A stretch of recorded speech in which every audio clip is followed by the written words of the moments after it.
চাই আছে আপোনালোকে সোনকালে আহক নহ'লে আলু শেষ হৈ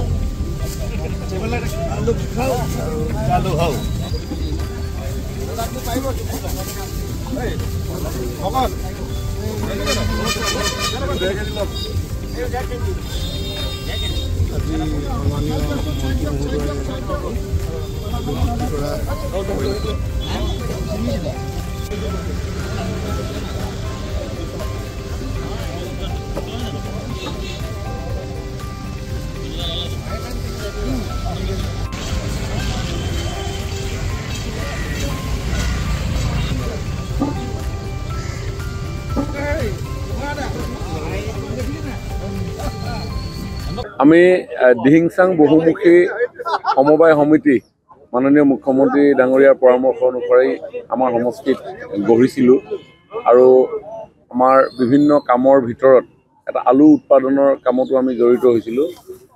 অসমত প্ৰতিষ্ঠা কৰা এটা মাল্টিনেশ্যনেল কোম্পানীৰ উদ্যোগ পেপচিকো তেওঁলোকৰ মেটেৰিয়েল হিচাপে আমি আলু উৎপাদন কৰি আছোঁ। যোৱা বছৰ 1 লাখ কেজি আলু উৎপাদন কৰি আমি প্ৰেৰণ কৰিছিলোঁ। এইবাৰ আমি 6 লাখ কেজি আলু আমি উৎপাদন কৰিম।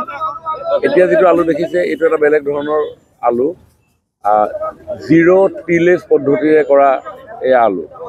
ধান কটাৰ পিছত থাকি যোৱা যিসমূহ নৰা, এই নৰাসমূহ ব্যৱহাৰ কৰি সম্পূৰ্ণ জৈৱিক পদ্ধতিৰে আমি এই আলু কৰিছোঁ আৰু আলুসমূহ উৎপাদন হোৱাৰ পৰিপ্ৰেক্ষিতত আমি আজি বজাৰলৈ লৈ আনিছোঁ আৰু ৰাইজৰ বাবে আলু আমি বিক্ৰীৰ কাৰণে মুকলি কৰিছোঁ। আমাৰ দিহিংচাং বহুমুখী প্ৰকল্পৰ যিমান কিজন আমাৰ কৃষকসকল আছিলে তেওঁলোকে বহুত ইণ্টাৰেষ্ট দেখাই আছিলে আলু খেতিৰ ওপৰত, মানে কিবা নতুন টেকনিক কৰিম বুলি। চ' আমি কৃষি বিভাগে এই গ্ৰুপটোৰ লগত মিলি পিনি এটা সিদ্ধান্ত ল'লোঁ যে আমি জিৰ' টিলেজ টেকন'লজি যোনটো কয় হাল নোবোৱাকৈ কৰা আলু খেতি, এই নতুন পদ্ধতিটো এবাৰ কৰি চাওঁ বুলি। এইবাৰ আমি টোটেল 7 বিঘাত কৰিছোঁ। আমি মোটামুটি 1 বিঘাত 2 কুইণ্টেলকৈ আলুটো দিছোঁ। আৰু ইয়াত চবতছে স্পেচিয়েল কথা এইটো হৈছে মাটিত আমি একেবাৰে হাল বোৱা নাই, ট্ৰেক্টৰ আমি ব্যৱহাৰে কৰা নাই। ইয়াত হাল বোৱা খৰচ বাচি গ'ল।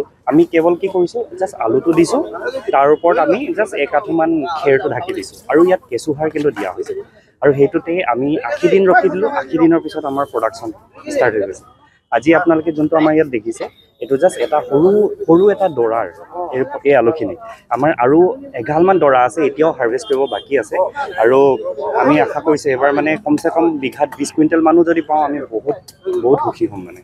তো সেই তেনেকুৱা আপোনালোকে যোনটো আলু দেখিছে এই আলুটো কুফৰি জ্যোতি বুলি কয় এই জাতটো। আৰু আমি আৰু এটা জাত কৰিছোঁ, সেই জাতটোৰ নাম হৈছে কুফৰি অনামিকা। চ' এইবাৰ ফাৰ্ষ্ট টাইম আমি বজাৰত ওলাইছোঁ। আমাৰ গ্ৰাহকসকলে কেনেকুৱা পায় তাৰ ফিডবেকটো পোৱাৰ পিছতে আমি বহুত এইখিনি এৰিয়াটো আমি টোটেল গোটেই মৰাণ চাৰ্কলটোত 20টা প্লট কৰিছোঁ এনেকুৱাকৈ জিৰ' টিলেজৰ। আৰু অহাবাৰতো আমি আৰু অকণমান মানে ছাৰৰ লগত মিলি অকণমান ৰিভলিউশ্যন টাইপ মানে কৰিম বুলি ভাবিছোঁ।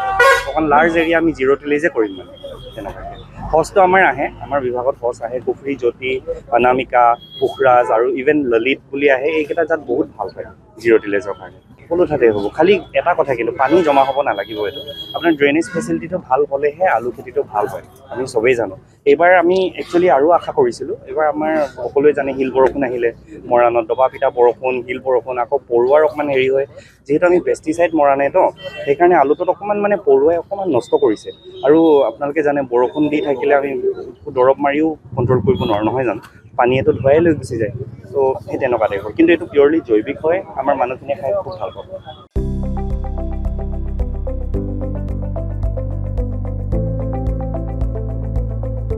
NB নিউজ, সহজ সৰল ভাষাত নৱভাৰতৰ কথা।